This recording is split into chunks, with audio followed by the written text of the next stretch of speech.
입양 전 뽀얀 피부와 통통한 볼살 때문에 복숭아라고 불렸던 정인이 아이의 짧은 삶이 남긴 흔적들과 아이의 작은 몸에 남은 상흔들은 양부모와의 271일이 어떠했는지를 말해주고 있었습니다. 하지만 가해자로 지목된 양모 장 씨는 췌장 등이 손상돼 아이가 사망한 건 의도하지 않은 사고였다고 주장했습니다. 양부모에 대한 첫 재판은 약 1시간여 만에 마무리가 됐습니다. 그리고 기다리던 소식이 들려왔습니다. 안녕하십니까. 12시 뉴스입니다. 정인이 사건에 대한 첫 재판이 오늘 오전에 시작해서 조금 전에 마무리됐습니다. 네, 당초 양어머니에게 아동학대치사죄를 적용해 재판에 넘겼던 검찰이 오늘 살인죄를 추가했습니다. 형모는 후회한다고 말하고 있습니다. 하지만 사람들은 진실을 알고 싶어 합니다. 검찰은 공소장을 변경했고 법의 심판은 이제 시작입니다.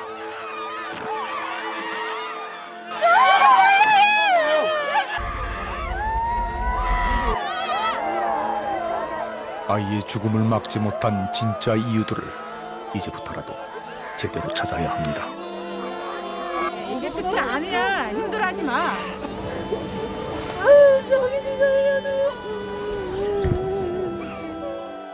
더 이상 정인이와 같은 이른 죽음이 반복되지 않으려면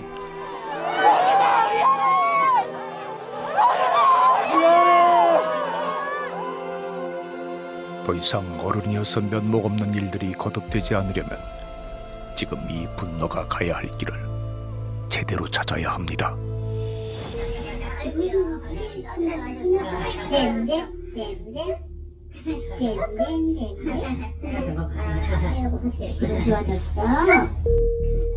사람들이 자꾸만 의혹을 품게 되는 건 양부모의 입양이 도저히 납득이 되지 않기 때문일 겁니다.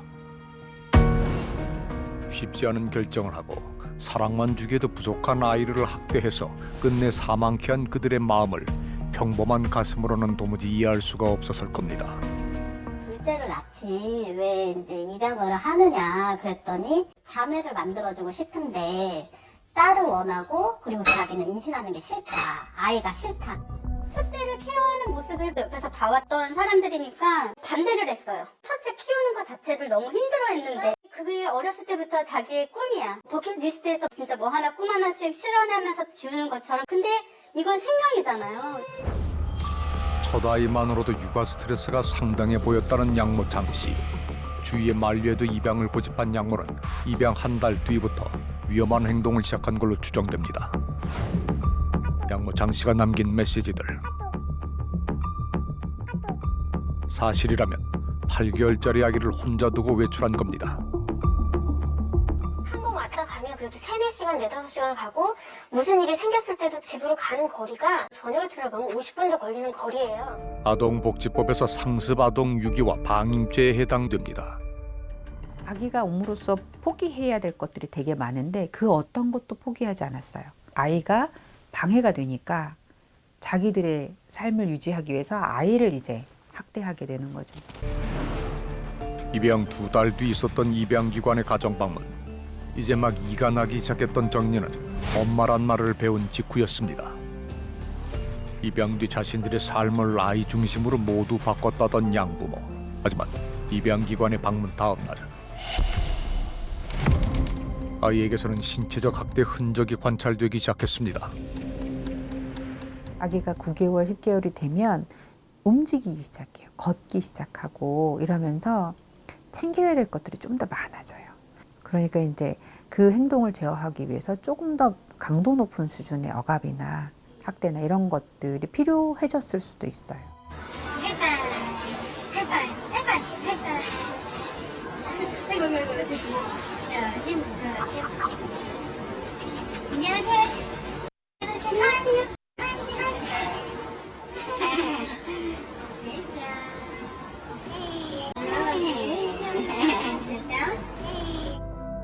아이에게 엄마는 우주입니다.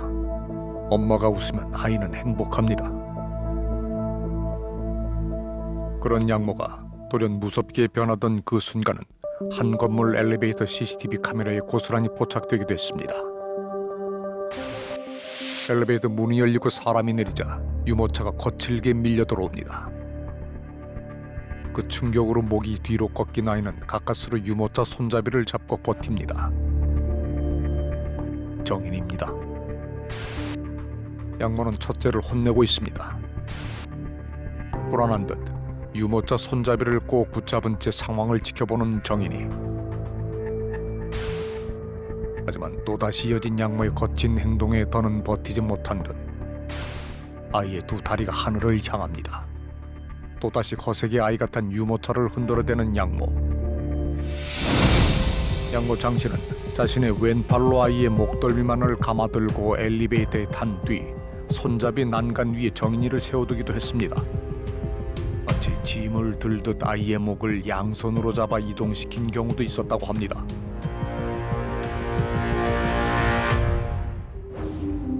입양이라는 어려운 선택을 사랑이란 행복한 결과로 지켜낼 수 없었다면 파양을 고민했어야 하지 않았을까? 이 부부한테는 이 아이는 어떤 존재예요? 입양을 한 훌륭한 부부라는 찬사를 얻기 위한 소모품? 우리는 원래 입양을 하고 싶었던 사람들이에요 라고 이들이 계속 강조하잖아요. 아기가 너무 사랑스러워서 아기를 한 명 더 키우고 싶었어요가 아니라 헌신적이고 사회적으로 바람직한 그런 삶을 사는 사람이에요 라는 것을 보여주고 싶은 욕망이었을 수도 있다는 거죠.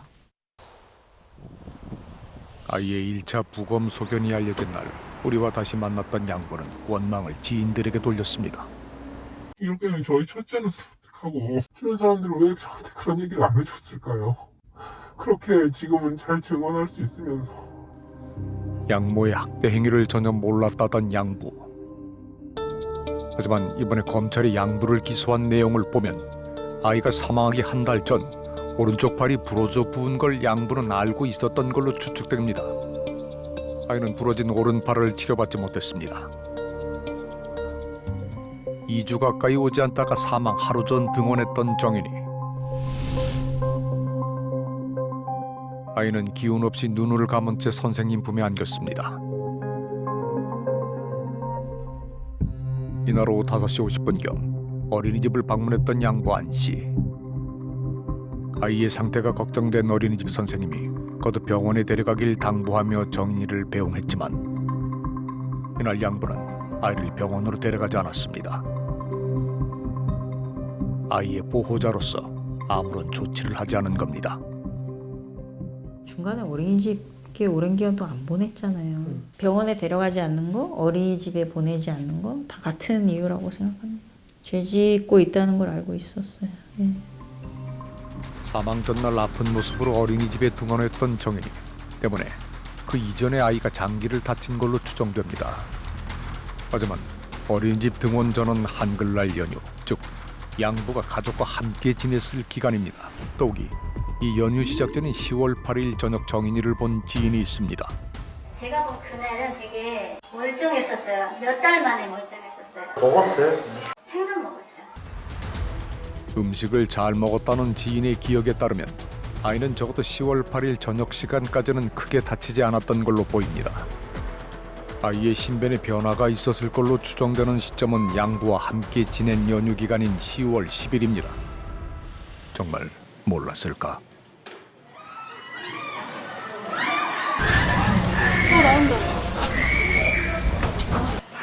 형님한테 미안하지 않아요? 아니 죄책감 느끼지 않으십니까? 범행 사실 인정합니까? 정의한테 미안하지 않습니까? 죄책감 안 느낍니까? 왜 외면했을까? 아픈 거 모르셨어요? 왜 병원에 안 데려갔습니까? 왜 병원에 안 데려갔어요? 아이한테 미안하지 않으세요? 아이한테 미안하지 않으세요? 아이가 잠시라도 기댈 수 있던 어른은 과연 그 집안에 있었을까? 정인이가 사망하기 20일 전 있었던 3차 신고. 아이가 구조될 수 있었던 이 마지막 기회를 어쩌다 우리 사회는 놓친 걸까? 5월달에 아동학대 신고 과거력도 있고 아동학대가 너무 확실하기 때문에 신고를 했고 그때 오셨던 경찰분들한테 굉장히 강력하게 말씀을 드렸어요. 분리가 돼야 될 것이다. 그래서 당연히 저는 분리가 됐을 거라고 생각을 하고 있었었는데 갑자기 사망을 했다고 하니까. 사건 이후 국회에서는 경찰에 수차례 자료를 요청했지만 아동학대 사건은 기밀 유지가 필수라며 상세한 정보를 제공하지 않았던 경찰.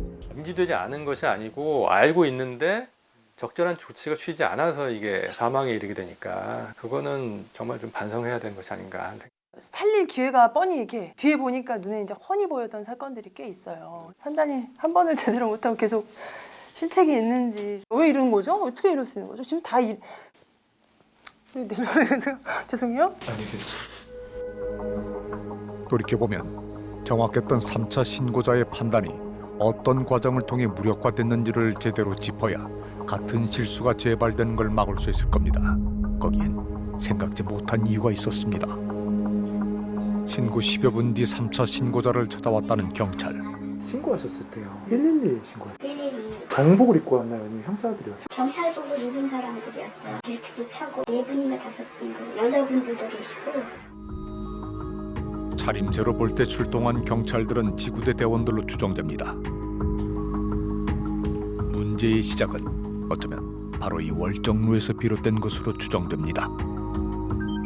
왕복 2차선 도로, 겨우 12걸음의 거리지만은 이 월정로를 기준으로 경찰의 관할이 양옆으로 나뉩니다. 월정로 오른편에 위치한 어린이집과 3차 신고자의 소학과, 이곳은 강서경찰서 관할입니다. 양부모의 집은 이 월정로 왼편에 위치하는데 아동학대 사건은 아동의 주거지를 기준으로 배정돼 양천경찰서에서 수사를 해왔습니다. 즉, 아이를 양부모로부터 분리해야 한다고 주장한 3차 신고자를 만난 사람들은 양천경찰서 소속이 아닌 강서경찰서 관내에 있는 지구대 대원들인 겁니다. 아이를 적극적으로 좀 분리할 필요가 있다라고 당시에 출동했던 경찰관 분들한테 얘기를 했다고 하거든요. 그때 출동한 경찰관은 지구대에서 출동을 했었을 거 아니에요. 그런 얘기 우리 지네들이 했다 소리 안 했는데. 하여튼 그 부분을 종합적으로 저희가 궁금한 거는 제 아동 해당 지구대에서는 3차 학대 의심 신고를 아동보호 전문기관에 통보했습니다. 아보전에다가는 신고 내용을 알려주신 거예요? 아니면 당시에 이제 출동해서 만났던 의사 선생님의 이야기를 전해주신 거예요? 하여튼 저희가 답변을 못 드려요. 경찰이 국회에 제출한 서류를 보면 해당 지구대는 3차 학대 의심 신고를 받고 출동하는 과정에서 아동보호 전문기관의 전화로 112 신고 내용을 전달한 것으로 확인됩니다. 정인이를 진찰한 직후 112에 신고를 했던 3차 신고자. 2분 58초의 통화 내용 중에는 아동학대가 의심된다는 내용은 있지만 분리해야 한다는 의견은 없습니다. 즉, 112 신고 내용만 아동보호 전문기관에 전달이 됐다면 사안의 심각성이 제대로 전해지지 않았을 수도 있습니다. 긴급을 분리라는데 이런 내용은 저희 경찰관은 듣지 못했다. 이렇게 얘기를 하니까 제가 백날 얘기해도 PD님은 제 식구 감싸기 아니냐 이런 식으로 들으실 거 아니에요. 아닙니다. 근데 아니면 저는 그 내용입니다. 그 얘기는 못 들었다. 분명히 그 경찰은 그렇게 얘기를 했어요. 강서경찰서 관할에서 신고가 이루어졌지만 사건을 맡은 건 양천경찰서입니다. 3차 신고자를 다시 조사했을까? 거기서는 저한테 오지 않았어요. 양천경찰서에서? 아니, 전혀 그 양천경찰서에서 온 거는 애기 사망하고 그 다음날 조사하기 위해서 2분이 오신 거지. 아이를 살릴 수 있던 마지막 기회는 그렇게 사라졌던 걸로 보입니다. 제가 되짚어보면 직접 맞대놓고 과거력을 얘기했고 얘는 정말 조금 좀 심한 것 같다. 그렇게 얘기를 직접 들은 경찰과 서류상으로 본 사람과는 느낌이 달랐을 수 있어요. 서류보다 직접 저한테 들은 분들이 조사를 지속했다면 뭔가 조치가 취해졌을 수 있지 않았을까. 경찰은 아동학대에 대한 이해가 부족했던 점을 인정합니다. 1차 신고 때는 아이 몸에 멍자국이 있었는데도 불구하고 양 부모의 진술을 좀 더 면밀하게 확인하지 않고 수사가 좀 미진했던 부분이 좀 있었습니다. 하지만 아동학대에 대한 판단을 오로지 경찰만이 내릴 수 있는 건 아닙니다. 뭐 어디 멍이 들어있는지 뭐 이런 것 그 정도 가지고는 경찰이 볼 때는 그건 사건이 안 되는 거거든요. 그 아이가 지금 격리가 필요한 상황이다. 아니면은 관리하는 차원에서 지켜볼 상황인지 이거를 판단하는 게 전문가의 역할이거든요. 아동보호 전문기관은 사실 그걸 하라고 만들어둔 기관이에요. 아동학대를 신고할 때는 두 개의 경로가 있습니다. 하지만 신고와 동시에 수사가 될지 모른다는 부담감에 대부분 신고자들은 경찰보다는 아동보호 전문기관을 선호합니다. 때문에 아동보호 전문기관의 역할과 판단이 매우 중요할 수밖에 없습니다. 세 차례의 신고 동안 매번 담당팀이 달랐던 경찰과 달리 내내 정인이를 지켜봤던 아동보호 전문기관. 좀 더 적극적일 순 없었을까?